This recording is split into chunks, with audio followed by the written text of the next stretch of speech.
Welcome back to Half the Battle. I'm your host, as always, Daniel Levi, your guest co-host, Brazilian Jiu-Jitsu black belt and undefeated MMA fighter, Brandan Olivas. Today, we're going to talk about UFC Mexico City. And my friends, it's going down this Saturday night live at the Arena Ciudad de Mexico. We got Brandon Moreno, the future Hall of Famer, the former multiple-time UFC flyweight champion, taking on Steve Erceg in the main event showdown, Mexico City. Brandan Olivas, welcome back to Half the Battle. Thanks for having me, man. I'm excited. I got a lot of close ties on this card, so this is a good one to talk about. Well, let's not waste any time. Let's get right down to business, because in that main event, we got Brandon Moreno. He's minus 240, taking on Steve Erceg, who is plus 205. Mexico versus Australia. I got to keep it a buck with you, Brandon. I'm not a Steve Erceg believer, and I haven't been. This isn't just because of the recent results or anything like that. Listen, I think the guy's solid. I think the guy deserves to be in the top 15. But when you go 3-0 in the UFC against, decent competition, but, decent top 15 to top 30 competition. Hey, here's Pantoja in a title fight in Brazil. It's like he clearly got into a spot that he wasn't ready for. And the fact that he won a round in that fight, right? Now everyone's acting like, oh my God, like Erceg arguably beat Pantoja and all this stuff, which is absolutely insane to me. So you go from fighting three kind of, to Pantoja in Brazil, Kai Kara France down under. Hey, here's Brandon Moreno in the main event in Mexico City. So it's like this guy doesn't even get a rebound fight after the Pantoja fight, doesn't even get a rebound fight after the Kai Kara France fight. He has to fight the future Hall of Famer and one of the greatest flyweights of all time in the Mexico City elevation. So I assume you're going with Moreno on this one. I'm going to give my pick, but just had to, set the table a little bit. Yeah, it's funny. I was hitting mitts the other day with one of my kickboxing coaches, been with me for 10 years. And then I found out he was like, yeah, I actually just moved back to Phoenix. And I hadn't seen him, I'm kind of in and out of the gym. He goes, I actually moved to Colorado for like a year. And I was like, really? Because he would come back to Phoenix every few months. I would pass by him, see him. So I didn't know that he moved, right? And I asked him, I said, hey, he goes, yeah, I was holding mitts for the guys up there in Colorado. And I said, who's the best guy you ever held for? Because he was at pound for pound Muay Thai with all the Denver guys, right? All the normal, the regular characters. And he goes, dude, Brandon Moreno on the mitts, by far the best guy I've ever held for. He's like, he's fast, he's dynamic, his boxing is incredible, he's powerful for his size. Man, it's hard not to like him in this spot. Mexico City elevation, honestly, and maybe you can relate to this too. We call it purple belt jiu-jitsu. I think Erceg obviously is at a black belt level, but he does the purple belt jiu-jitsu where it's all submissions and fancy stuff. And we saw that in the Pantoja fight. Pantoja is just so solid, man. He's black belt jiu-jitsu, position, hold you down, suck your hips up. Like, that guy is good. And I think Brandon Moreno's jiu-jitsu is phenomenal. Like, his grappling, transitions, his top game, everything he does. And I think his hands are a little bit faster. We've seen Erceg hurt in every single fight. We've seen him slow down in every single fight. So, the line, I think, is wide. I think they're both really skilled guys. I'd probably line it a little bit closer to Moreno minus 150, but I think Moreno gets it done here. Yeah. So about the elevation, that's important to bring this up. And I know a lot of people are going to be like, why is everyone always talking about the elevation and the altitude? Guys, this is not something you just gloss over. To put it in perspective, Denver, 5,200 feet above sea level, right? That's already like ridiculous. Mexico City, 7,300, bro, 7,300. It's insane. And if you've been there, you know firsthand what it's like. And it's no fucking joke. Did you catch our show this week? Or I guess it came out yesterday. I haven't gotten a chance to. I purposely haven't, because I wanted this to be organic. Okay. Yeah. So Santino actually was talking about it. He was actually out of the PI, the Mexico PI, the last week, but the week prior to that. And so he actually was with Erceg the whole week. And we were talking about the altitude because, I have a lot of family in Colorado, so I train there fairly often. And I remember going back for the first time. I trained with my uncle, who's a brown belt. And then I trained with the head professor, who's a black belt. Of course, I haven't seen them since I was 14 years old. I'm going to give it everything I have. 2 rounds, white belts were beating the shit out of me because of the altitude. And then the way Santino said it, he was down there training with Juan Archuleta, with Pat Downey, with Kelvin Gastelum, all these guys. He said after one round, Juan Archuleta was like jumping on his back. Hey, let's go. And Santino was like, no. He said that altitude is devastating. It's crazy how that altitude is. So it is a very real thing. Honestly, all these fights are not even going to be capped on skills, I think they're going to be capped on who's got better cardio.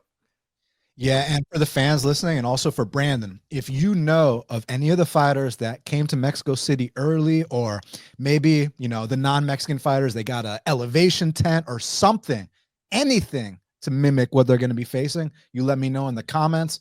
And now, as far as this main event matchup, listen, it's one thing to just talk about the experience, because that's obviously a huge talking point for me. I think that when, like I said, when you're going from fighting 3 mid fighters to all of a sudden, you're not even getting that middle ground, bro. You're fighting the 3 best guys in the world now, right? It's like he didn't really get time to develop properly. That's the issue, because Erceg is good everywhere, right?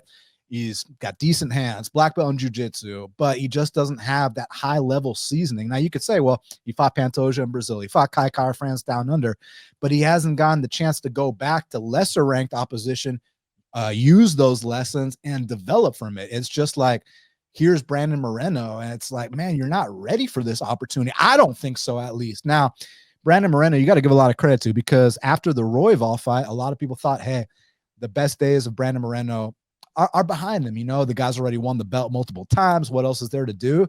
But if there's any, you know, that performance he had against Albazi, recency bias, recency bias. Like, dude, that was a fucking championship performance. I don't care how anyone tries to spin it. That was like a Hall of Fame level performance. And that's exactly what Moreno's capable of, man. First of all, his kicks are nasty. You saw the kick he hit on Kai France, but what about back in the day against Dustin Ortiz? Head kicks him, then takes his back and chokes him out. You know, this guy can box too for MMA standards. So I think he's got him outgunned pretty much everywhere. And but it's still a fight at the end of the day. So yeah, I'm going. You think they want the Mexican to win in Mexico? That's great. Yeah, it seems like it. Because I mean, what would you, if you're the matchmaker, what do you do with Erceg? Because it's like, do you give him a Manuel cap, because that's still ridiculous, or do you take a few steps back, maybe a Bruno Bulldog, or what do you think? Ooh, Bulldoggy is fighting Josh Van. He is. But like, do you give him one of those guys, or like, are we still talking Manuel cap and like, you know, top of the food chain? It's hard because he's a tweener, right? He's obviously shown. I mean, he had a close fight with Pantoja, which is amazing because Pantoja really is that good. It's hard. He's kind of in that weird territory where he's already a top guy. He's like Kai Asakura. What do you do with Kai? You're not going to put him down fighting number 15 anymore, are you? Or do you? Because he already fought for a title, his first thing in there. You know, it's tough. Those 2 guys need to fight each other, Kai and Erceg. Not trying to be disrespectful. Do you think for a fact, like without a shadow of a doubt, that Erceg beats like a Charles Johnson? No, I don't. No, not without a shadow of doubt. I mean, this flyweight division is so competitive, man. I put Josh Van Lima against any one of them, you know. Oh my God, Lima, Andre Lima, I'm calling it now. You know, first Manuel has to get his belt, but Andre Lima, a couple years from now, you're looking at a future champ, I think. You know, as long as he can keep his head on straight, make the weight, all that stuff, you know. Yeah, let's move on. Co-main event of the evening in the lightweight division, we got, you know, a top 2 UFC lightweight KO king. It always switches up between Drew Dober and Dustin Poirier. But anyways, we got Drew Dober. His record is 27-14. This man is such a vet. And that's all that we know of, Brandan. Like, you know, this dude, Drew Dober's got a ton of fights that aren't even on his record. Taking on Manuel Loco Torres, who's 15-3. Currently, they got it. Drew Dober -120. The comeback on Manuel Torres is +100. Man, Manuel Torres is a heavy hitter, man. That elbow he hit on Nick Mata was nasty. Just anytime he lands, you see the reactions his opponents give. They're like, damn, it's like that scene in Rush Hour. Like, which one of y'all hit me with that, you know? And even that last fight against Ignacio, I went out there, I bet Ignacio at dog odds, and I'm not going to act like it was sweat free. Yeah, the finish was beautiful, but up until the finish, man, this guy, anytime he throws something, you know the potential consequences. And that fight he had against Chris Duncan, who's been doing his thing, those takedowns he hit were like pure brute strength takedowns. You know what I mean? It was not the prettiest thing at all, but I would not be surprised if something similar worked here. But with Dober, you know, he's always got a chance to knock anyone out. What do you think about this fight? Dude, I hate Torres. I've always hated Torres. I bet against Torres every single fight. And the highlight of my entire year last year was watching our boy Ignacio KO him. And then I go back. So I bought tickets for the Sphere. And the seats were horrible, by the way. Like, oh, yeah? I paid $3,200 for those tickets. Couldn't see anything, nothing at all. I was way too high up. I couldn't see a single thing. So Santino's like, hey, come over here, come over here. There's some seats open, kept having to move back and forth. Eventually the people moved, so I was able to sit next to Santino, and Ignacio Bahamondes was right there. He was sitting in front of us just watching the knockout over and over and over again. I've never liked Torres, man. I think there's so much wrong with his game. He gets hit way too much. He gets rocked with almost every strike that he throws. His cardio is not good. You can tell it's not good. It's like I think Terrence McKinney is going to look like a track runner compared to Torres. That being said, he's very dangerous, right? He throws a lot of heat with every strike. But you have Torres, the guy who's all fast twitch muscle. Everything is dynamic and explosive. Everything he does. You know, if Renato Moicano's not submitting Dober, and Dober looked like shit grappling in that fight. He really did. But Moicano's a dog, man. Moicano takes backs. Moicano is really, really good grappler. If he's not submitting Dober, what makes me think that Torres is going to submit Dober? Dober, notoriously one of the best chins of all time. He ate everything that Silva had to throw at him last fight, so I don't think he's done yet. I don't think his chin's gone. And now you add the altitude to this. Man, I like Dober in this spot big time. I respect it, and I can see, I can see it. Obviously, Dober's such a well-respected vet, and he's always got a chance and legendary chin, like you said. But that legendary chin has been cracked, right? Like, not the heaviest hitters in the world, like Matt Frivola, have put him down. I'm not saying Matt Frivola hits soft or anything like that. I'm not disrespecting him, but I'm saying Manuel Torres probably hits a little harder than that. And Dober. But that being said, there's probably a lot of guys that don't hit as hard as Dober that are cracking Torres and have him on weak legs every fight. That's true. Chris Duncan in the first exchange did, that's also true too. So what I'm thinking is Manuel Torres, money line, dog odds, and then after round one, live bet Dober. Watch Dober get a first round finish now. Yeah. And everything. Dude, they're gonna go at it, man. It's honestly, you're testing chins there. They're just gonna try and see who goes first. Yeah. Look, past round one, I agree with the Terrence McKinney angle. Like, yeah, we don't know what to expect from Manuel after that. But man, I think he has a chance to finish this in round one. I really do. Knockout or submission. Dober's at that point, 36-37, where fights that he would have won in the past, he's going to start dropping now. And I think that's already been the case. Like the Frivola fight, like, dude, there's no way you can convince me Frivola beats him 3, 4, 5 years ago. I just don't buy it. But yeah, listen, this fight could go either way. You're going Dober. I'm going to go Manuel Loco Torres. May the best man win. All right. I like it. Featured bout in the middleweight division, we got Joe Pyfer. He's 13-3, taking on Kelvin Gastelum, who's 19-9. Currently, they got it. Joe Pyfer -305. The comeback on Kelvin Gastelum's +245. So a little backstory of the absolute stunt Kelvin Gastelum pulled his last fight. So for those that don't know, Kelvin Gastelum fought this dude named Daniel Rodriguez, D-Rod, right? And it was supposed to be at 170 pounds. And it'd be one thing if Kelvin was like, Monday, a fight week, Tuesday, a fight week. Hey, guys, I'm not going to be able to make 170. I need to request a catch weight or to move up a weight class. And it would have still been frowned upon, but at least you gave us ample notice, is what it is. This dude lets the UFC and his opponent know like the day before weigh-ins that I can't make 170. This fight's going to have to be at 85s. And he goes out there and actually wins the fight at 85s. But, the UFC is basically like, oh, yeah, you want to pull some shit like that? Here's the biggest middleweight on the roster. Here's our biggest, not undiscovered, but our biggest kind of prospect that hasn't hit the rankings yet, that's kind of on the up, that we're, bringing him along the right way. Let's see how he deals with this. So what do you think? Because look, man, Kelvin, we can say what we want about him eating his tacos and doing this and that, but at the end of the day, Kelvin's still a fucking gamer.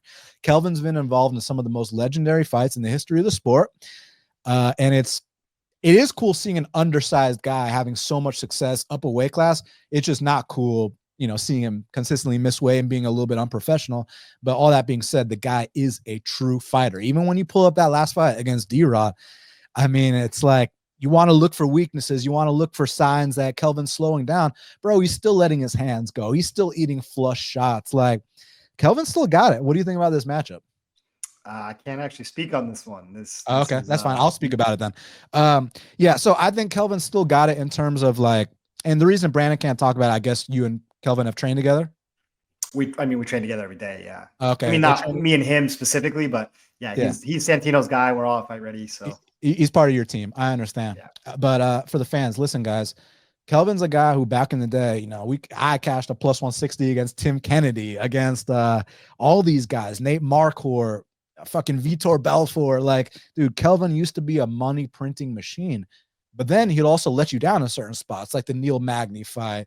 Man, he's had so many fights that I can't remember off the top of my head. But Joe Pyfer, listen, he's a little bit on the kind of slower side, but man, the guy has heavy hands. He's super strong.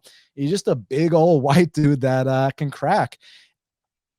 I'm curious if he's the first to truly crack the chin of Gastelum. Tons of heavy hitters have been in there with Gastelum. They've dropped him before, but no one's actually finished him with strikes. I mean, one could argue Adesanya did, and Mark Goddard should have stopped that fight. I was there, UFC Atlanta, and I hear there's a rumor UFC Atlanta is returning in June, so I look forward to that. That sounds like more than a rumor. That sounds like a little something more than. Oh man, there's a good. I would have a feeling that one Cody Durden's probably on that show. Oh man, I'll tell you his opponent after this. Yeah, man, it's tough with Kelvin's chin. His chin is so good. His durability is so good. When you count this guy out, it's when he does his best work. I'm gonna take Pyfer, but let's see what happens. But then again, I'll say this regarding the Hermanson fight, because I know the narrative is about Pyfer, slowing down. Listen, that was his first big fight, right? And I thought he did fine the first 2 rounds. Had that been a 3-round fight, he would have won. But, Jack is such a seasoned vet. Jack's also finished Kelvin in the first round. Yeah, listen, I think the power shots of Pyfer are going to be the difference here. A little sprawl and brawl, but I'm not counting out Kelvin, man, because he comes to fight, and when you think this guy is done is when he does some of his best work. So, yeah, but I'm going to go Pyfer. I will say a couple things about Kelvin. Well, one, I thought he got cut the other day, like a little cut or something. I think it's healed now. It was nothing super bad, but it was something. But he's been in Mexico City for, I don't know, last 3 weeks, 4 weeks, something like that, which is a big deal. And we keep talking about this all the time on the card, is that all the people that went out to Mexico City early. Do you know if Pyfer went out early? No, but maybe the fans know if he slept in an elevation tent. Yeah, I remember I used to see that with like college football players. But, this is one time I will say Kelvin looks like he's taking this super, super seriously. Not that he doesn't before, but like he is about it this time. Like, he's in Mexico City. He's grinding. He brought in Alfonso Leyva, which is actually a really good person to bring in to mimic Pyfer, because Leyva's a good boxer, man. He is the biggest Mexican I've ever seen. Good hands, Olympic wrestler. He brought in Pat Downey, been training at the PI in Mexico for a while. So I think he's acclimated to the altitude. So, if he's ever got a good chance to win, this would be the fight. I mean, he's doing things the right way, the way that he should be. Yeah, that's good to hear. And I mean, he's only 33. Now he's a 33 with a lot of mileage, but the thing you got to I couldn't have guessed that. Yeah, it's like, didn't he come to the UFC at like 21, maybe even earlier than 21? Like, he's been in the UFC so damn long, and he hasn't changed his handle from on a mission for gold. Like, you would have thought after, certain setbacks. All right. Yeah. Gold is not, it's not in your future, but this guy doesn't take no for an answer. I respect that. Well, what happens if he beats Pyfer? Now he's right back in the mix again.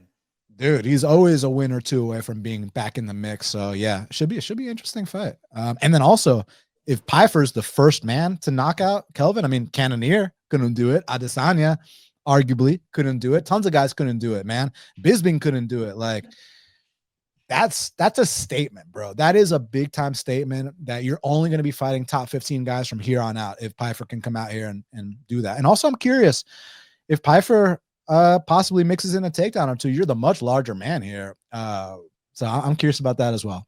Now, next up in the bantamweight division, we got a matchup between Raul Rosas Jr. He's 10-1, taking on Vince Morales, who's 16-9. Currently, they got it. Raul Rosas Jr. minus 400. The comeback on Vince Morales is plus 330. So you got the young phenom, Raul Rosas Jr. Listen, man, Vince Morales, I got to give him a lot of respect, because his first UFC stint, I was like, yeah, this ain't going to pan out. And it didn't pan out. But the fact that he went to the regional scene, got as many wins as he did, really like turned his grappling around completely. And now he's back in the UFC. And although he's gotten 0-2 again, like, I still see a difference in how he's performing compared to the first stint. Like, that last fight against Elijah Smith literally like came down to the final seconds of that fight, man. That was a great fight. And then the Taylor Lapalou fight, when you're fighting Taylor Lapalou in Paris, France on a week short notice, I mean, what happened. Dude, that guy's amazing. That guy's very good, so he's had a tough road, but the tough road continues this Saturday, Brandon. Man, this is an interesting one because like Rosas gasses, man. He just does. And now you're at Mexico City in elevation against a guy who's a vet and he's pretty savvy. I guess this is a fight I'm just going to pass on in general. Honestly, I think after one round you're going to get an insane number on Morales, and I think it's 100% worth it. And here's why. So I've been the mimic for two Rosas junior camps with C-Rod the first time, and then with Ichilang Aori. How the fuck do you say his name? AQ is what we call him. And what was interesting is every time I would do rounds with AQ, I would take him down, ride him out for 5 minutes. Every round that we did, take him down, ride him out, take him down, ride him out. So round one happened, and same thing happened. And I said, okay, this is just going to be the fight. Then round two, he doesn't shoot at all. He just stands there looking at him. And I don't know why that is. So I mean, there's a couple things. Either one, he felt something he didn't like, and it stopped him from shooting the takedowns, or two, he knew he was going to get tired if he did. What it almost felt like is he went hard in the first round, won the round, banked it. Round two, he kind of took it off, was seeing if he could win with the hands. And then round three, he's like, all right, now I know I need to get this again. But I feel like if he does that, if he's planning to wait this fight out, this fight's going to get away from him. Morales is going to push a pace. He's nothing if not like a grinder, man. He's going to be in your face the whole time. He's going to be touching you. That altitude's something serious. And Rosas doesn't really have good control over his energy. He's kind of all or nothing. He's gas or breaks. To me, this is Morales or pass. You just got to sit it out. A finish, maybe. Morales is kind of an ultra vet, though, man. Like, I really wouldn't bank on a Rosas finish, especially if he wasn't finishing AQ, who's not the greatest jiu-jitsu guy of all time, That's a good point. Now, regarding the cardio, I think it's more so about the approach of Raul Rosas. So, when you go balls to the wall and you have a grappling heavy style, you're going to gas out. That's just the bottom line. That's his style, period, point blank. That is a very kind of like, when we were talking about the main event with Erceg and Pantoja, how like Erceg had won a round in that fight, so people overblew it, but it's because Pantoja's style is so goddamn taxing. With all those back takes, you survive a little bit, he's going to be gassed. That's just the bottom line. So I don't think it's about Raul skipping his runs or anything like that. Now, you're so right. This guy, Vince, is an ultra vet, but man, he gives away minutes, and he just, in like the crucial moments, he does not do enough. Now, this is not something recent. This has been going on forever, and it's still going on to this day, to quote Deontay Wilder. Like, it's still to this day, and it's crazy. It's like the fights are within reach. He clearly has shown improvement. He's shown that he actually belongs here. Like, I thought in his first stint that Vince probably didn't belong. Now I think he does belong, but like, I don't know why he just gives these fights away. Like, there's some, I don't know if it's something mental or what the deal is. Maybe you can talk about that more, but he's obviously very skilled. Like, some of those submissions he was going for, not just on the little regional break he had between his first and second UFC stint, but that last fight against Smith, like, some of the stuff he's doing on the ground is very, very advanced, and other people would have went to sleep or tapped in some of the positions that Smith was in, Yeah, I mean, dude, he really is. Like, even what he did on my teammate Hunter Azure, that was insane. He did a Peruvian necktie, and he did it with like his ankle or shin, not even like his thigh over the back of the head, which is unique. I haven't even seen that before. That being said, I don't think his jiu-jitsu is anywhere the level of Rosas. Rosas, I have a lot of friends that train with him at 10th Planet and train with him at Extreme. And man, his jiu-jitsu, he's a child prodigy, man. Him and his brothers are really good. So if I think Morales is going to catch him in something like that, no, I don't. Honestly, I think the only way Morales wins this fight, it's not even by counter grappling. I honestly feel he's going to get mauled in the first round. He's going to get taken down. He's going to get dominated. But he's going to have to come forward and defend takedowns round 2, round 3 to be able to win this fight. I don't think there's any reason to take action before this fight. I think the only bet here is a live bet, once you see the direction one way or the other. But, everyone's really confident in a Rosas finish. I don't see it here. Yeah, Vince is super tough to put away. He only gets put away by leg kicks, it seems like. So, yeah, choking that guy might be kind of tough. But, yeah, I'm also going Rosas, the physicality, young phenom, like you said. This, it's kind of stacked in his favor here. But, I ain't interested at the current price. Now, next up, in the bantamweight division, we got a match between David Martinez. He's 11-1, taking on Saimon Oliveira, who's 18-5. Currently, they got it. David Martinez minus 365. The comeback on Saimon Oliveira's plus 290. Dude, where's Saimon Oliveira been? Because it's interesting. When he got off Contender Series, I was thinking, hey, like, you know, I didn't say top 15 or anything like that, but I was saying this is going to be like a solid Brazilian veteran who's going to win some, going to lose some, but have a bunch of good fights. And, you know, that first fight against Tony Gravely, I actually went out there and bet Saimon Oliveira like plus 250-ish. I think those were the odds. It's been a while. But like, man, he had a tight guillotine. It was looking like, okay, like we might do something here. And, you know, it kind of slipped away from us, but I didn't think it was a bad bet. I thought it was a great fight. And then the next one, he has to fight Daniel Marcos, who is like a 17-0 stud about to fight Montel Jackson, right? And Daniel Marcos fight. Damn, that's a great fight. Oh, you didn't know about that? Yeah. Sick fight, right? So Daniel Marcos styled on Saimon Oliveira, and we never heard from Saimon Oliveira ever again. You know, it's been 2 years, and I don't know what he's been up to. Maybe you know, maybe the fans know. With David Martinez, I just think he's solid. Nothing special, but solid, you know, well-rounded, good experience on his regional scene. Yeah. And I will give him credit for that Dana White Contender Series fight, because the opponent coming in was like insanely fast. Xavier Franklin, he was just like not that experienced. He was like 5-0, 5-1, something like that, right? But I thought that kid has a lot of potential. And that was a really good fight. Both of them seem UFC ready. So what do you think here? Because like when Saimon was first in the UFC, I was thinking, like I said, it's going to be a solid Brazilian veteran, win some, lose some, you know. But that last fight, we never heard from him ever again. And now you're welcoming the stud prospect in Mexico. Yeah, so I've actually trained with Martinez before. He's good, man. He really is good. Like they gave him to me and said, like, hey, test out his grappling, see how he is. He's really solid, man. Like I took his back, or I don't know if we started there, whatever it was, but he does all the right things. He is very aware of that kind of stuff. It's hard for me to see someone keep getting guillotines, especially in MMA. It's just ridiculous. Oliveira is slow. He's plotting. He jumps to his back. Like, honestly, I hate everything about his game. I thought he was horrible for a long time. But actually, the part, I don't think he's good. Man, you know, you talk about guys like that, like a Willie Cat Santos. I'm like, oh, shit, that guy's amazing. And Oliveira, who's just guillotine. It's not my style. It's not for me. They're fine. They're tough and durable, but they're not good fighters. Like, they're okay. They got a couple tricks, and that's it. You know, if the same Oliveira that comes out that's shown us on tape in every fight, I think Martinez is going to smoke him. You know, I don't know if he finishes him, but he's going to win every round. But the thing that I worry about is the long layoff. It either does one of two things. It makes you look worse, or you come out way better and reinvigorated and on some new supplements. And that's the thing that I worry about just a tad bit. You know, Sada's gone now and hanging out in Brazil for a while. We don't know what's going on. We don't know how he's going to look, what improvements he's made. You know, I think at this line, it's got to be a pass, or you're going to play Martinez decision, something like that.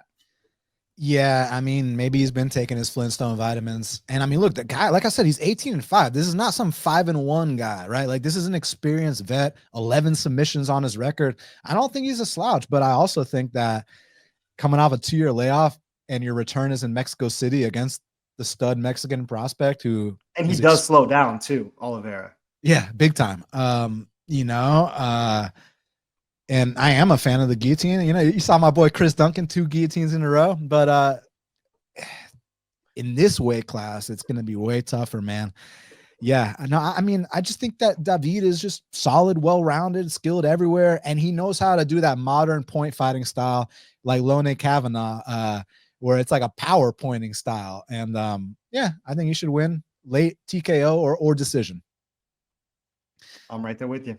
Love it. Now, next up in the flyweight division, we got a matchup between Kevin Borjas. He's 9-3, taking on Ronaldo Lazy Boy Rodriguez, who's 17-2. Damn, I didn't know this dude was 17-2. But between you and me, Brandon, he's 18-1 because he did not lose to Jerome Rivera on Contender Series back in the day. That was a bullshit robbery. Currently, they got it.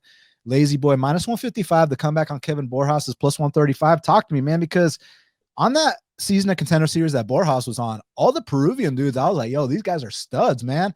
And I was thinking that the Peruvian scene had truly like emerged and turned a corner. You know, you got Daniel Marcos doing this thing over on the, you know, in the minor leagues. You got Jesus Pinedo winning $1 million championship. So like, I thought it was really developing, but those dudes from that season, the Contender Series, they come to the UFC and they just been bombing, man. Borjas, Pajuelo, Lontop, it's just like not panned out at all. And it's crazy because, like, you want to know something between you and me? I bet Borjas against Josh Van. I think it was like plus 210, plus 220. And it was a hell of a fight, man. Like, again, like kind of back to the Saimon Oliveira fight, right? Saimon Oliveira, look, I thought he had a good fight with Tony Gravely, but then the next fight, he just gets fucking owned by Daniel Marcos in a way where you're like, this guy don't belong. Same thing with Borjas. Has an incredible fight with Josh Van. We're like, hey, he might have lost this fight, but we're looking forward to seeing what he does in the future. And then Alessandro Costa makes him look like a regional fighter. So I'm not sure what my assessment is on Borjas. And then with Lazy Boy, he gets hit what way can your too assessment fucking even much. be on him? Yeah. You said what? I said, what could your assessment even be on him? The dude's a fucking lunatic. Lazy Boy? Yes. Man, like he gets hit way too much. He like that first round of every fight. If you're betting this guy is going to be a sweat, but the thing about it is he's able to drag these guys into these just dog fights, drag them into the swamp, man, into that what's it called? In Indiana Jones with into the quicksand. He's able to draw them into that quicksand in that second, third round. And Borjas in Mexico City elevation, I promise you this, you get to that second or third round, Borjas is going to be huffing and puffing. But man, I think Borjas has a very good chance to win round one. And then? Yeah. And then, you know, man, I don't know about this fight because, you know, like Borjas seems to be the consensus play this week. Everybody really likes him. And I wanted to go against the grain bad. Man, I do not like to follow everybody else. I'm like, all right, let me find any way that Lazy Boy is going to just roll over him. And, you know, I don't blame him for getting dropped by O'Day. O'Day is so fast, man. That the way he cracks, he legitimately is so crazy athletic. If he had an ounce of fight IQ or, you know, wrestling or heart, man, that dude would be top 5, top 10. He's really that good. Man, Lazy Boy had to go through hell and back to squeak that one out. Crazy fight. We were talking about this on our podcast a little bit too, because I remember before that fight. So that was at the Sphere, I believe, right? Yeah, it was at the Sphere. And I was watching Lazy Boy on the mitts. Dude, that guy looks like a real boxer. Like the way that his head movement, his hands, his angles, he looks like a real deal, like actual boxer. I'd be asking, like, are you in Top Rank show tonight? What's going on? And then you watch him fight and everything's out the window. Like he doesn't even look the same. No defense, no head movement. He doesn't really throw his hands that much. And then I look at a guy like Borjas, man. Borjas knows what he's good at. He doesn't have a wide range of attacks. He's not spinning and, you know, taking you down and submitting you. He's got 2 straight punches, left and a right down the pipe, but he knows what he's good at. And he will kind of loop these body shots too. But he knows he's got to get away from people. He knows he's got to keep off his legs. You know, Victor Diaz tried the same thing, and Victor Diaz is a massive, massive flyweight, really good black belt, really strong. Let's see real quick. Let me comment on what you just said, because I got knowledge about Victor. What did you just say? You just said he's a massive flyweight. So what does that mean? That means that the weight cut was bad. Dude, when Victor Diaz is in the gym, this is what I've heard. He's weighing 150, he's weighing 160. No one can do a fucking thing to him, right? But then when it comes time to drop to 125, it's just not even the same guy, you know? But he does look strong for at least a round and a half. He is a motherfucker of a wrestler. Or just a grappler in general. He is. I think Lazy Boy moves a lot better than Victor Diaz, at least transitionally on the ground. Victor is so rigid and just holding and tight, which obviously is going to wear on the gas tank. Lazy Boy at least moves, but he's going to have to get a hold of those legs, and I think that's going to be a challenge. Borjas has really good lateral movement back and forth. He's constantly going to be touching him. You know, if the lines were flipped, I'd be making a good case for Lazy Boy. Like if Lazy Boy was a slight dog, I'd be like, dude, I mean, I'm telling you, in Mexico City, it's Lazy Boy. With Borjas the dog, I'm like, man, Lazy Boy just gets hit too much. He's kind of a liability, and I don't think his wrestling or grappling is really even that good. And I think Borjas has fought better strikers and better grapplers. For me at this line, I got to go Borjas here. Yeah, I understand. And I think Borjas will have success in this fight. And I wouldn't advocate laying a chalk price here in a fight that I think is probably going to be like a split decision type fight. But I do think Lazy Boy takes over the second and third round after kind of a sketchy start, like all his fights. It wasn't just the O'Day fight, even like Denny's fucking Bonder. Yeah. Like, what the hell, man? Yeah. So, and even like the Jerome Rivera fight, I thought he won that fight, but there was still like, it shouldn't be that close with a guy like that. Like, you should be running through a guy like that. Jerome's one of the worst to ever do it, man. Please, if they offered me him tomorrow, I would cut 30 pounds overnight and I would take it, no doubt. Hey, do you know like what Lazy Boy does outside of this? Because he's got like 2 million followers on Instagram. Like this guy's like a celebrity. Like what's his deal? Do you know? I'm not sure, man. They just love him. They just love him. I know him and C-Rod are getting all their rounds in. That's great for C-Rod to be training with a flyweight for his featherweight fight. But no, I don't know. He's just like a Mexican legend, man. They love him. Maybe it's the big smile, big teeth. Dude, well, he definitely has a personality on him. Like if you go back and you watch the press conference at the Sphere, they had the entire card there. And Lazy Boy was talking some hilarious shit to Ode beforehand. So if you can just, get his English right a little bit, this guy, and obviously keep the wins coming, this guy could be a star. You never know. But yeah, I'm gonna pick Lazy Boy. Is this show live? No, we're recording. Oh, okay. I went to go look at your channel to see if there was anybody like in comments or whatever. But yeah, no, it'll be premiered at later on. Yeah. I prefer to record before the fact, and but sometimes when my guests can only do at night, then we'll just go live. But I like just put it out. Yep. Yeah, I like getting it done at this time because this is a good time for me, and then just be done, But yeah. Hey guys, I just want to give a huge shout out to today's sponsor, Bet105. They're an emerging crypto-only sportsbook that has fast and easy payouts, do not limit winners, and some of the best odds in the book. Guys, March Madness is here, and Bet105 are offering minus 103 odds on their point spread. So no more minus 110. As long as you can reduce that juice as much as possible, I think minus 103 is a lot better than minus 110. So if y'all are betting those point spreads for March Madness, definitely hit up Bet105. Use my referral code, half the battle, deposit $100 and get a $50 free bet. So use that referral code, half the battle. And remember, get these point spreads at minus 103. Screw that minus 110 talk. Now, of course, my favorite one that you guys have been hearing for a while is the split decision insurance. So if you've been on the wrong side of one of these splits, because I know there's been quite a few lately. How about that Francis Marshall fight? Was that not one of the biggest robberies you've ever seen in all your years watching the sport? So here's the good news.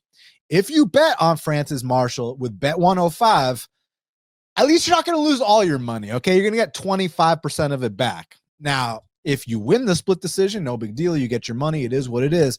But if you lose that split decision, if you got these incompetent you-know-whats like Chris Lee, Adelaide Bird, all these other guys, I mean, it's getting worse and worse by the day, right? The judging in the sport is a serious issue.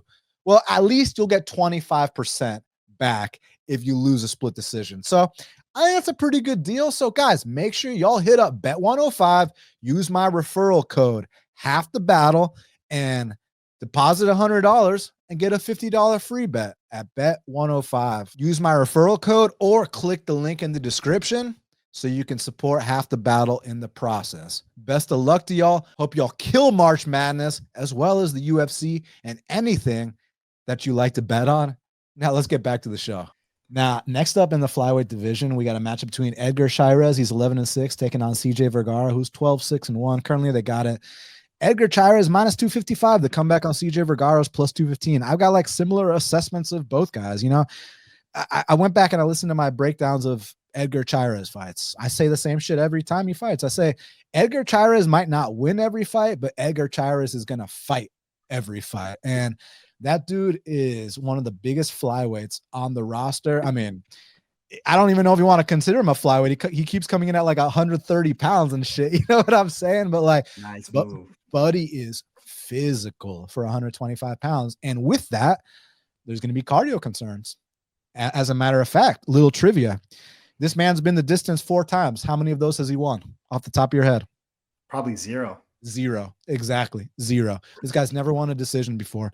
And for good reason. I mean, look at his approach, man. That first round with Edgar Chairez is dangerous no matter who you are. I mean, he dropped Tyra, right? He goes out there against Josh Van. That first round, oh my God, he gave Van hell. Obviously the Lacerda finishes, even that contender series fight with the kid. What's the kid that fought Tagir's name? I forgot, but you know who I'm talking about, right? The kid that fought Tagir Ulanbekov, and he fought Clayton Carpenter. Him, yes. Dude, that fucking first round, Chairez was busting up Clayton Carpenter's face, man. Like that first round, he's hell on wheels. But that weight cut is insane. You're in Mexico City elevation. And the thing about this guy, CJ Vergara, is I can say similar things, minus the physicality, of course, but I can say similar things in terms of like, he might not win every fight, but he's going to fight every fight, right? So like, if CJ is not getting finished in that first round, and for the record, I picked Temirov not just to beat him. Temirov was minus 300. That's not a big deal. But I said Temirov was going to knock him out and be the first guy to do so in the UFC, and he was. Now, I think Chairez has a chance to do so early, but I think that if this fight hits round 2, we're looking at a split decision type fight. I think Chairez has to finish Vergara early or this becomes a war. See, I'm a little bit on the opposite side. It's funny. It's like our takes are switching on this one, where I'm kind of making cases for the cardio guys, and then but this one I'm actually going to the other side. I think Chairez's cardio is not good. Once you start wearing on him, once you start grappling him, you have to grapple him, and you have to grapple him a lot. The thing with Vergara is, dude, that guy has gone so far with such little skill because he's not a good striker. He's not a good wrestler. His jiu-jitsu isn't good. He's just there long enough for people to like burn themselves out, and then he kind of like just dogs it out. And my issue is that he doesn't really have good wrestling setups. And this dude Chairez is so dangerous early. Honestly, he's dangerous on the feet at all times. I think Vergara is going to have to go through hell to get to him, to touch his legs, to get there. I think those calf kicks are going to be a major deal. You were talking about the size of Chairez. That dude is, we looked it up. They say he's 5'7", which is my height. So bullshit. Yeah, I don't think so either. I think he's like 5'9", 5'10". Yeah, 5'10", somewhere in that range. I'm 5'7". We have a way different build than each other. And his calves are like this big. Oh, sorry, this big. They're huge, his calves. But when he throws calf kicks, those are nasty. And I think he's going to hurt CJ early. And what I think is going to happen is that he's going to discourage CJ from shooting pretty early on. Kicks, knees, just punches up the middle. I think then we're going to see kind of a one-sided beating. And as long as Chairez doesn't go all out and burn everything he has, I think he's going to cruise pretty easily to a win here. CJ's fine. CJ's really tough. And I see the play here. I see it. And you're going to get an insane live number after one round too. It's going to be great if that's the direction you see it going. But I don't think CJ is going to grapple enough to actually wear on Chairez as much as, and the other thing too, I'll be really careful of that camp. I was watching our good friend Evan, his little Diego Lopez compilation. And I just thought, man, how crazy it is from watching Diego Lopez from Fury to watching him now. He goes at an insane pace, never really gets tired, all of a sudden fixed every hole in his game, and he's knocking everybody out. What changed in a year? And so I start to wonder about the supplements that start getting handed around that little Vegas monster Mexican camp there. And, it has me wondering because Chairez used to have really bad cardio too. And then he goes crazy war with Josh Van, and he didn't slow too bad. He didn't slow too bad in that fight. So gets me wondering if the cardio will even be as significant as we think that it will be for him. Interesting. Yeah, it's crazy that Diego Lopez has the chance of, from being like a regional journeyman to fucking beating Volk for a belt. Like, can you imagine that shit, dude? Yeah, how'd that happen? That's in a year's time. How'd that happen? I wonder. Yeah. If Sada's gone, I wonder how that works. It's wild, man. It's wild. Yeah, no, but I mean, I'm still taking Chairez. It's just, I'm not used to, betting on a mid fighter like this at minus 255, especially after round 1. I think it's has a lot of potential to get sketchy, but I agree with you. Vergara is a guy I've been fading for a hot minute. I even bet fucking Vinicius Salvador against him, and it was like a 50-50 fight, so I feel you, but it's like, man, I'm not getting those odds I want here. So it's a pass for me, but I'll also pick Chairez. That physicality is really something to be reckoned with. That flyweight is just, he's pretty dynamic, man. Is he actually a flyweight? Is he going to make 125, 126? We'll see. But yeah. Now, next up in the middleweight division, we got a matchup between Ateba Gautier. He's 6-1, taking on Jose Medina, who's 11-4. Currently, they got it Gautier minus 425. The comeback on Medina's plus 325. So you got, a young African prospect who's got all the physical tools, just super green, taking on, a much more experienced guy, but nowhere near the athleticism, kind of a punching bag, but real tough guy.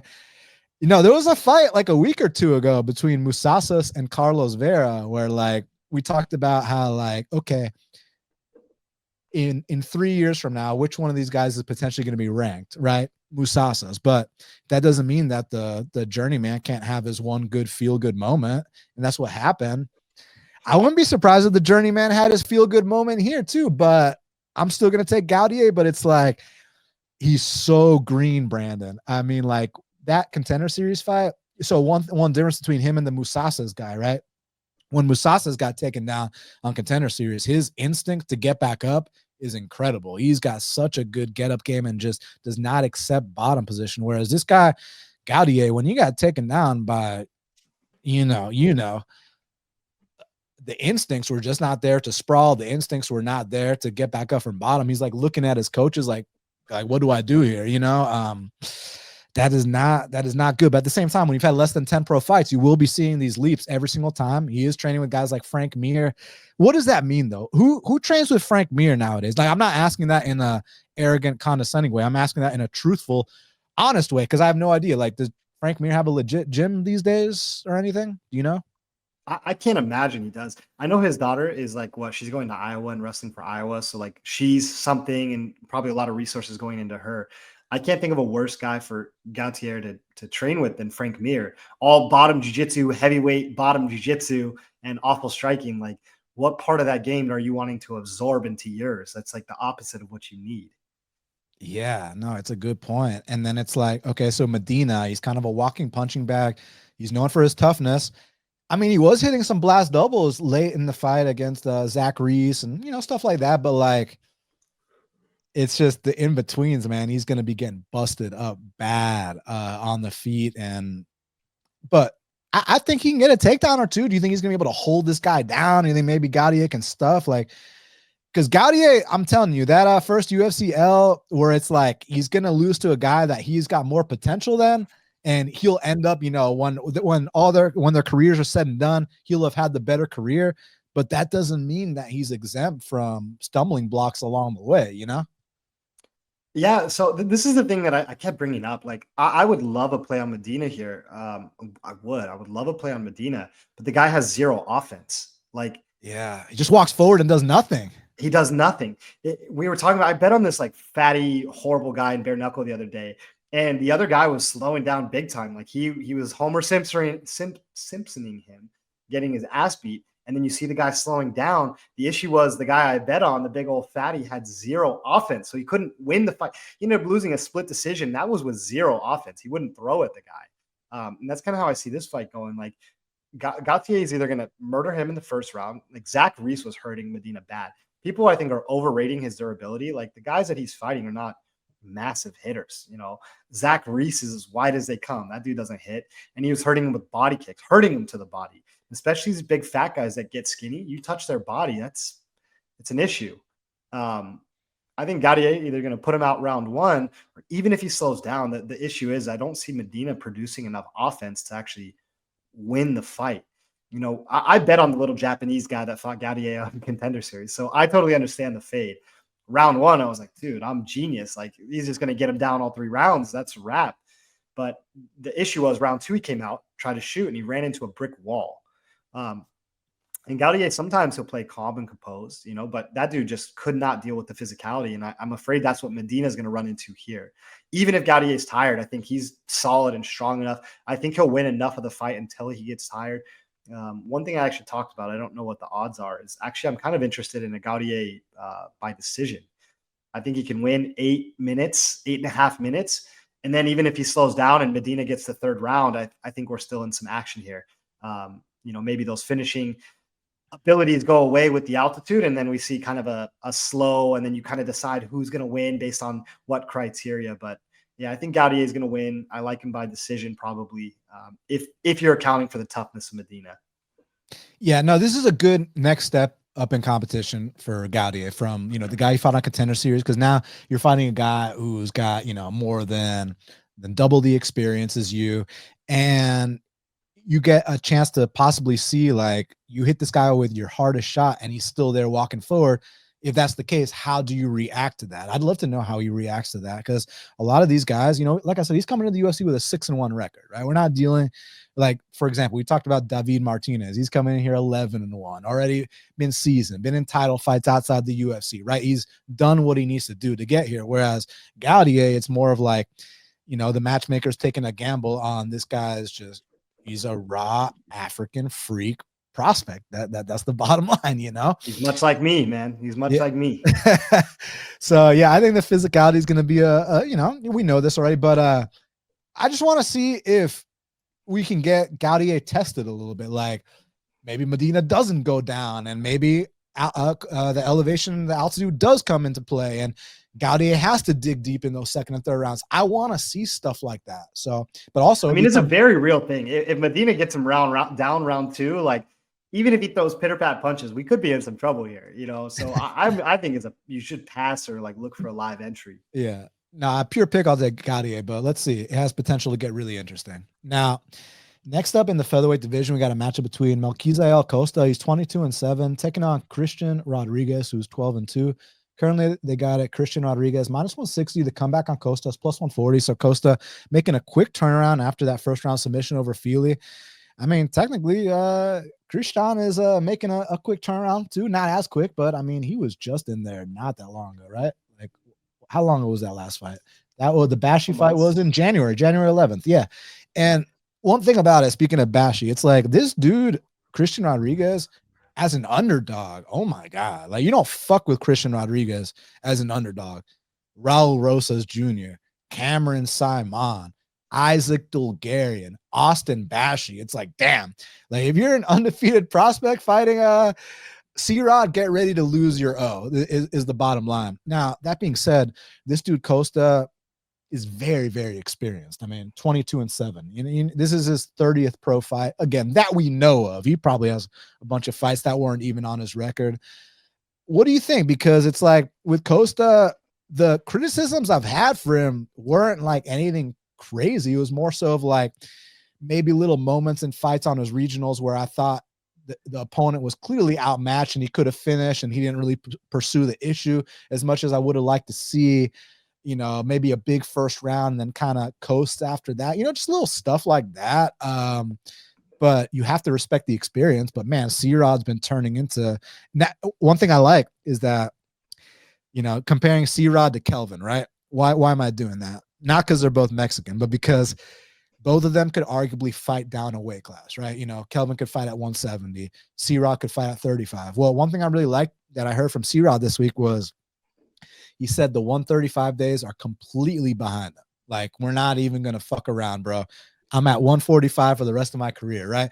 Whereas Kelvin, like, he'll have botched weight cut after botched weight cut and will still be like, yeah, man, I just think 170 is my home. It's like, bro, I've been hearing the shit for 10 fucking years. Like, can we just like find our weight class already? So I like the fact that C-Rod found his weight class. I also like the fact that C-Rod's been in Mexico for like a month or so. Like, and I heard an interview with him, I think with Lynch.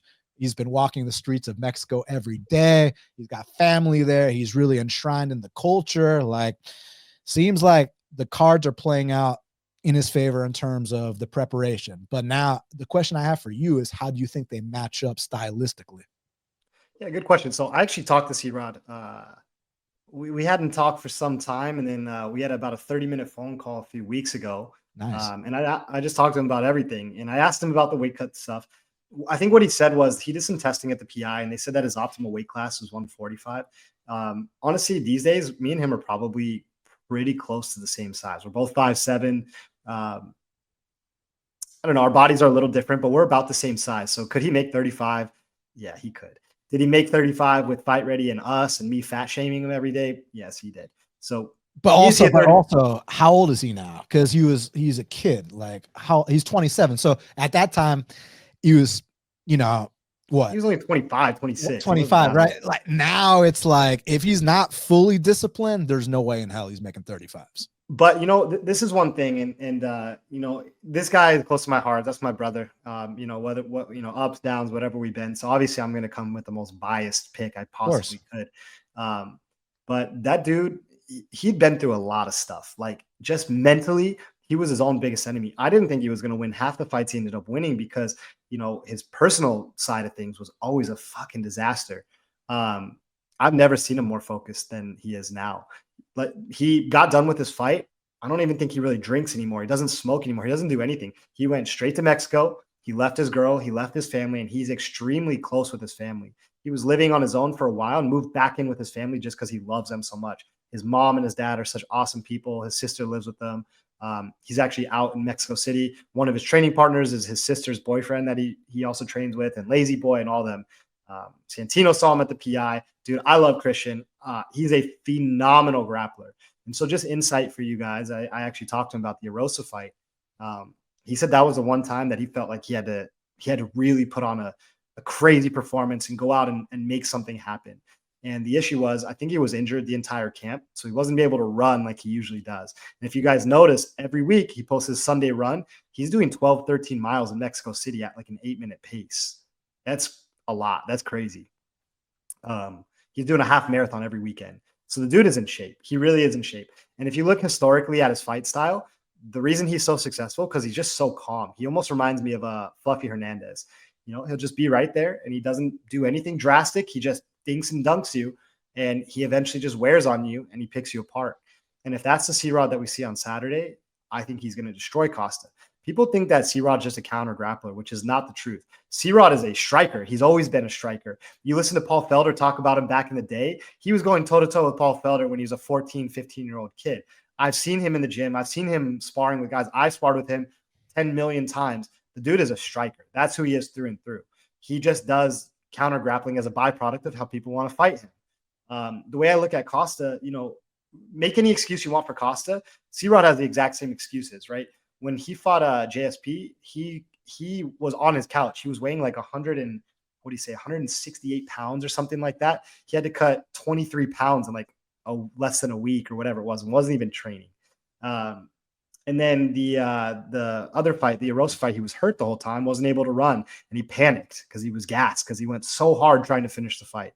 So I'll give him the benefit of the doubt of those because those are out of character for him. Typically, he's just slow. He's methodical. He finds openings. He picks people apart. His counter grappling is amazing.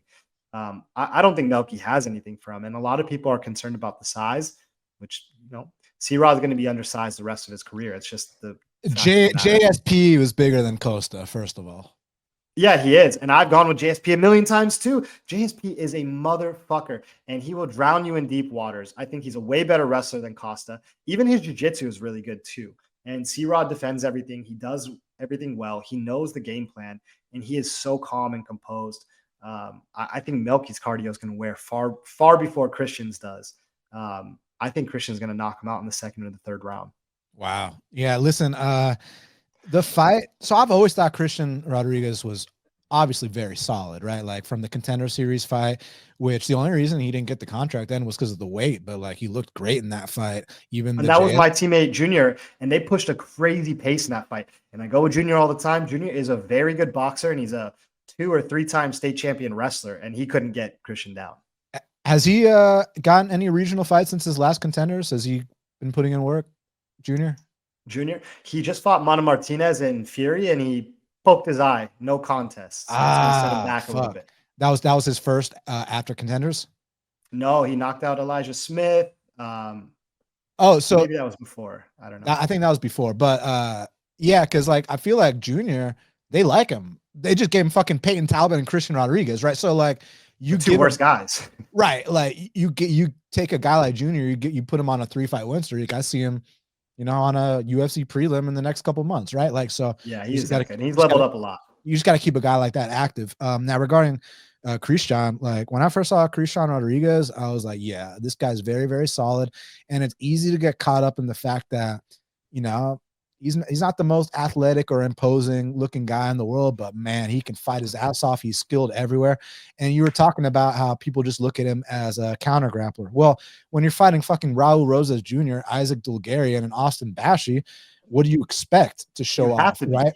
Whereas here, Melq is actually going to give Christian the kind of fight where like, hey, now I get to show up my stand-up, and it's going to be interesting. You know, from range, I do think that, you know, Melq has some good kicks. And of course, I can't emphasize enough the experience. Like experience really does count for a lot in my book. But that being said, there's been a historical thing where Melq slows down as these fights get tougher, and Christian does the exact opposite, man. And for that reason, I see Christian coming out here and probably winning a decision. But you're saying second or third round knockout, so I'm interested. I can see it with the elevation and the pace, and not having to worry about sprawling every couple seconds, you know. So yeah, let's see. But we'll both say Because watching people are going to watch our podcast and yours. I'm sure there's some crossover, but the Charlampos Gregorio fight, I love that fight, dude. Look at Christian's resume. His resume is ridiculous. Really good. Even Junior Cortez on Contender Series, Charlampos, another UFC guy on regionals. But the way he broke down Charlampos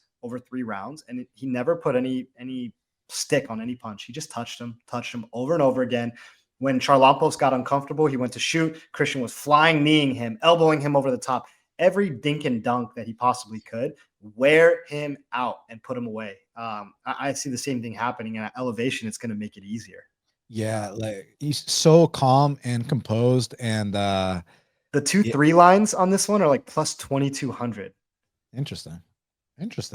Yeah, let's see, because I've mostly viewed him as like a kind of methodical guy, but I see exactly what you're saying with this matchup, how that could be a possibility. So yeah, I'm interested. I've seen him hurt a lot of guys because the way he throws his kicks, he like glides it over you and you can't see it. Wherever other people turn their entire hip and it's coming right here, it's clear as day. He like throws a punch and then he'll like guide it over and it'll crack your head and you don't even see it coming.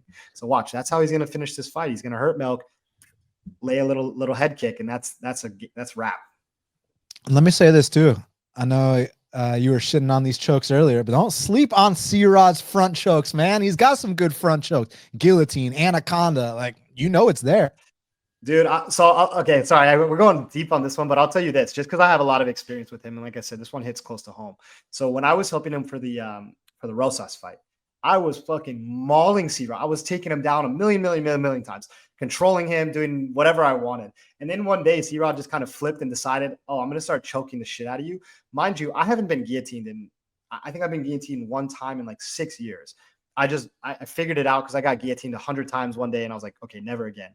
Dude, his anaconda and his guillotine sequence is so tight. He was like damn near putting me to sleep every time, and there's nothing I could do about it. And his arms are so short. He's got a crazy squeeze.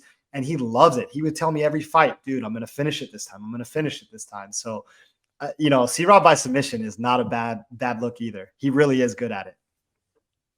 Don't sleep on guys with good guillotines. It's just the issue is these guys that don't have good guillotines keep jumping for them and give the rest of us a bad name. But C-Rod's got a good one. So, yeah.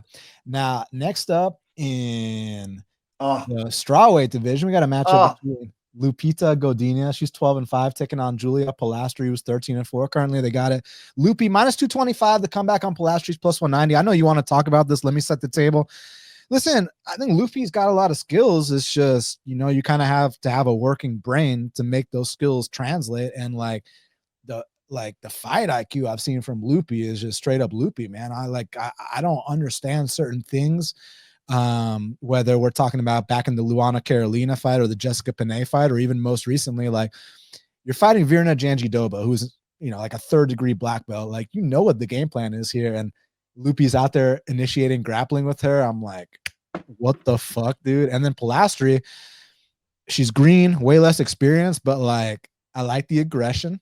I like how she talks to girls in the middle of fights. Like, she tries to get in their heads and she goes for it, man. And she'll be making improvements fight by fight. Now, listen, if we're just talking skills, I got to go Loopy, but decision-making counts for a lot in my book, and I cannot trust Loopy in that department. How do you kind of see this matchup going? Dude, this is a great fight. And low-key, I'm just in love with Pilastri. I'm going to be just as biased to this woman I've never met and never even realized was a person until yesterday, just as much as I am for C-Rod, who I've spent a million years with. I'm just in love with this girl. And, it's funny. I used to talk and hang out with Loopy too. But you're right. Loopy's decision-making is really bad. And I don't think she's necessarily better. I think she's just very different. It's a tale of two styles, right? You have a boxer wrestler versus a straight Muay Thai girl. Pilastri did an interview today where she said she's going to submit her. Honestly, I could see it because you're a jiu-jitsu guy. Loopy's jiu-jitsu is not good. she's athletic and she makes it up in a lot of areas and she's a great wrestler, but her jiu-jitsu is not good. She makes awful decisions with jiu-jitsu, i.e. looking at the heel, staring into Virna's eyes with the heel hook and just like, let's find out. Like, what are you doing? I always reference the armbar when she finished, was it Silvana Gomez Juarez, and she was on her back and then jumped off to roll for an armbar, and she's lucky she got it, because bad decision. I like Polastri here. I think this is a big number for a girl that's going to stalk Loopy down the entire time. And one thing I always talk about is cage optics. Polastri still got that old school Brazilian mindset. I'm just going to walk you down and I'm going to swing on you. Loopy likes to skirt the edge of the cage. And I think optically, she's already going to start at a deficit. No, will she hit Polastri? Definitely. Can she crack? Definitely. She's got really fast hands. So, it's going to depend on how you view it and how you score it. But I think Polastri can make things really nasty in the clinch. I love when she, girls will reach out their hands and she grabs their hand and loops an elbow right over the top. I think a lot of people are going to be hung up on the wrestling, which is fine. I totally understand that. Polastri is nasty off her back too. She's going to be throwing, they get her down and she's throwing a million elbows right at your head. She doesn't let you rest and relax once you're on the ground. And Loopy is really not a good control girl anyways. She take you down and then you're going to have to, she's going to have to do it all over again. I think at this number, I really like some Polastri. I'm in love with her. I've been DMing her all week. She been responding? Yeah, I got one response, and then I'll put like some flames, and she'll reply with a flame. So let's go. I'm gonna try to work on her citizenship, get her back to America. Yeah, you about to get married? I will marry her tomorrow. She's the crazy that I need. She's the right Brazilian candidate. But I like her in this fight. I think she's just got a little more dog in her, and I think the constant movement from Loopy is gonna wear down over time with this altitude as well. I think Polastri's style is just more relaxed. Do you know for a fact if she likes men? She does. She's actually dating her coach. Oh, so you're telling me there's a chance? There's a chance. Hey, there's a chance. I'm sneaking in. Listen, man, I agree with the points you're saying in terms of like, I love the aggression from Polastri, and I've always just dug her attitude and her willingness to just bite down. Like you said, even when she's on her back, she's got those Carlos Condit elbows from bottom. And I love that about her. And then with Loopy, it's like the skills, the physique, the everything, mostly like, you were criticizing the jiu-jitsu, but like if her jiu-jitsu was so bad, Virna and Dern would have tapped her out, right? It's more so getting into spots that she shouldn't be getting into. And that's something we saw dating back to the Jessica Panay fight. She gave up some back takes, which she shouldn't have given up in that fight, period. Sorry, were you about to say something? I thought. No. I was just going to say, I still would argue to the ends of there. One, I would argue that Mackenzie's jiu-jitsu is overrated. Virna's good, but then that style was just weird. And Virna was also getting hurt with the hands, which is a thing too. But I right, overrated, okay, but like, I mean, she's still out here submitting like Rebos, and like, I still think that if Loopy was white belt level, she would have got tapped regardless of. She's like one of those that's like white belt level, but like also was a D2 national champion kind of thing. Like, right, you're still gonna do fine with black belts just because you're that athletic and that strong. Yeah. So then it comes down to the same thing every Loopy fight comes down to, which is approach. And it's not just recency bias of watching the Dern and the Virna fights, because I go back and watch my breakdowns of those fights to see what I was thinking then. And I was saying the same shit back then. Like, Loopy's talented. She's got the skills, hometown advantage here. I hope she's been training in Mexico. I mean, I'm sure she's been training in Mexico. Just, is she going to get punked out when this girl is in her face, not giving a fuck, like trying to actually fight her, not point, not, steal a decision. No, fight her. That's what I'm curious about. Now gut, I do lean Loopy as a pure pick, but pure pick and bet are two different things. I do think it's a dog or pass situation at the betting window, but as a pure pick, I'll go Loopy, but I expect it to be another underwhelming performance where it's like you'd think she could dominate, but it ends up being like a split decision that could go either way. Well, I just think about it like this. She had a very close fight with Tabitha Ricci. I've trained with Tabitha. I know Tabitha well. Her striking is not the same as Polastri's, and that was close. And people want to talk about a slip or if she dropped her, but either way, there was some bad things optically. And Tabitha walks forward and does nothing and cannot hit. Polastri is going to be right there, ready to go. And I love Loopy. I agree with you. If she had a good fight IQ, she wasn't dating her coach. She actually went to a real camp. She'd be top 5. She has the skills for it. She really is that good. Yeah, she should dump the coach and hit up my boy Brandan. Like what the fuck is she thinking? We're supposed to have a date. She ditched me for him. She Yeah. could have learned some good jiu-jitsu. All right, now we're definitely going Pilastre, right? So now next up in the lightweight division, we got a matchup between Rafa Garcia, not Rafa. He's from Mexico, not Brazil. Rafa, like Rafael. He's 16-4, taking on Vince Pichel, who's 14-4. Currently, they got it. Rafa minus 500. The comeback on Vince is plus 375. Shout out to Vince Pichel because I watched this guy on Tough Live, the only ever season of The Ultimate Fighter that was live. Tough 15, incredible season. Produced the likes of Drew Dober, who's in the co-main event on this card. I don't think Drew Dober even made it into the house. He lost to Darren Cruikshank, Michael Chiesa, James Vick, Ally Quinta, Miles Jury, et cetera, et cetera, et cetera. Sam Cecilia. Yeah, dude, like that fucking season was great. John Tuck didn't even make it into the house. You know what I'm saying? Like, yeah, he's good. Yeah, you remember that name, right? So listen, Vince, you're the man, and he's always had like a certain physicality about him. The issue is Vince is 42. You know how this shit goes. If you're giving me a fighter born before 1990 taking on a fighter born after 1990, I need a damn good reason to pick the guy born before 1990. I don't have a damn good reason here. Listen, Rafa Garcia, he's just okay, just solid workman, but that should be enough to beat a 42-year-old. It's like one guy is completely shop worn, the other guy is just an average okay fighter. Give me the average okay fighter from Mexico in Mexico. I'll go Rafa Garcia here. Yeah, I got to keep these short because I got to head out in just a minute. But I like Pichel here. I think that Rafa's going to have a really tough time holding him and keeping him down. Pichel has really good jiu-jitsu off his back. He does a lot of like lacing heel hooks. He's very aware. He always kind of goes to where the opposite of the pressure is, and you don't see that happen with a lot of guys on stand-ups, right? He'll push you forward really, really hard, and when you're compensating and you go back into him, he'll sneak out the back. And he does that constantly to stand. Realistically, I don't see 15 minutes of Rafa on top of him. I see more of a stand-up fight. Rafa's good. Rafa's got a good jab and a good overhand. He's a clean fighter.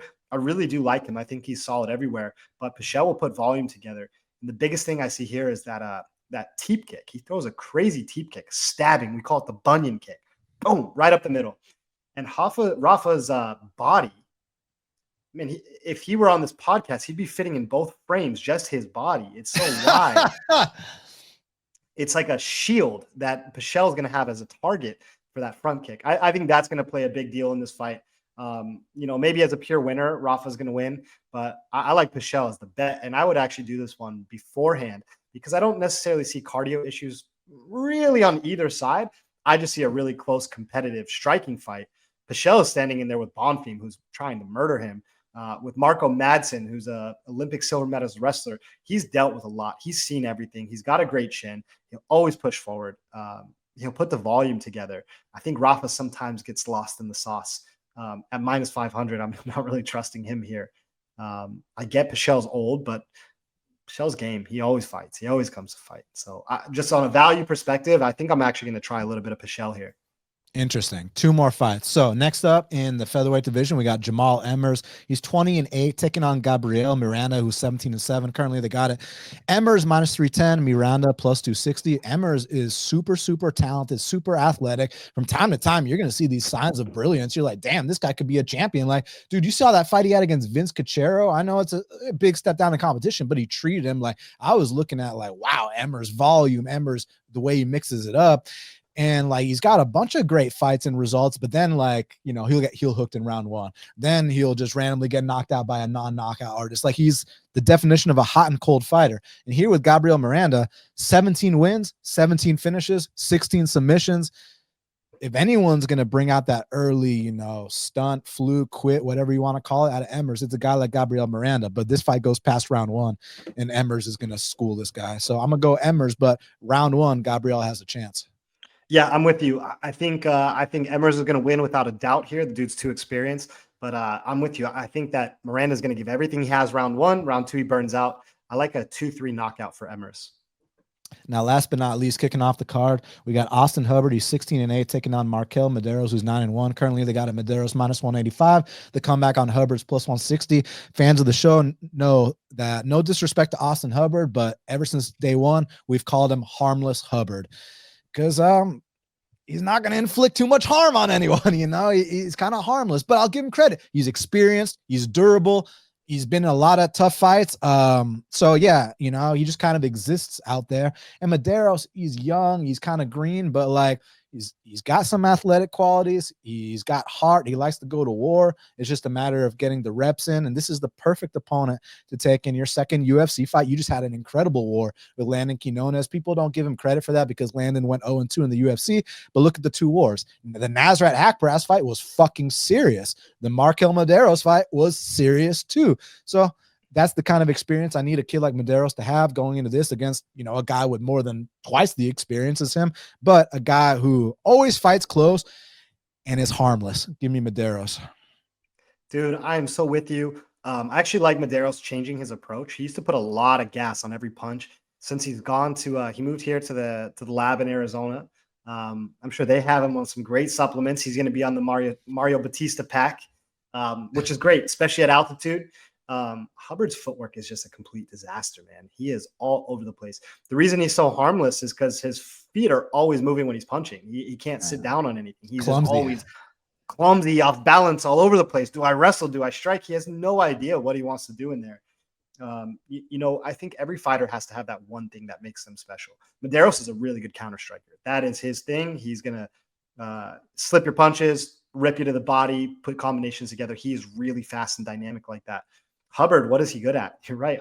Harmless Hubbard is kind of a good thing. He kind of reminds me of like a CJ Vergara. He's just kind of around. He's just kind of there. And sometimes he'll work his way into fights just because he's still kind of there. I think this is a Markel Medeiros showcase spot as long as he doesn't death gas. I think he should get it done pretty easily here. Well, Brandon, I want to thank you so much for taking the time to speak with me right here, right now on Half the Battle. The fans can follow you at Olivas BJJ on Twitter and Brandan Olivas on Instagram. And also type in Santino DeFranco on YouTube and you can find Brandon's YouTube page. Any message for the fans before I get you out of here, brother?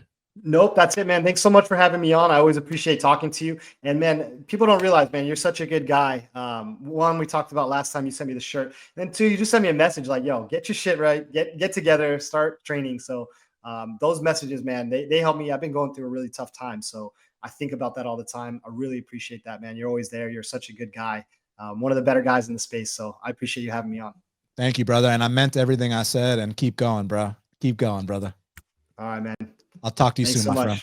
Yes, sir. Peace out, brother. So, Brandan Olivas, the man. For the fans, y'all, do me a huge favor. Smash that like button. Hit the subscribe. Leave me a comment. Share if you feel so inclined. I want to thank y'all so much for all your incredible support, whether you just started tuning into Half the Battle recently or you've been with me since day one or somewhere along the way. It all truly, truly means a lot to me. So thank you very much. Also, shout out to y'all that are listening to Half the Battle on the audio only platforms. I know that I give a lot of love to the YouTube crowd, but man, it really means a lot to me hearing that, you know, someone's checking out my podcast on some app I've never even heard of. So it's incredible, all your support. Thank y'all so much. Make sure y'all check out my sponsor, Bet105, and I'll be back next week. I'll let you know right now. I'm going to break down that Emmett versus Murphy card with my boy Clint, and we're going to be going live. So until the next time, let's cash these bets.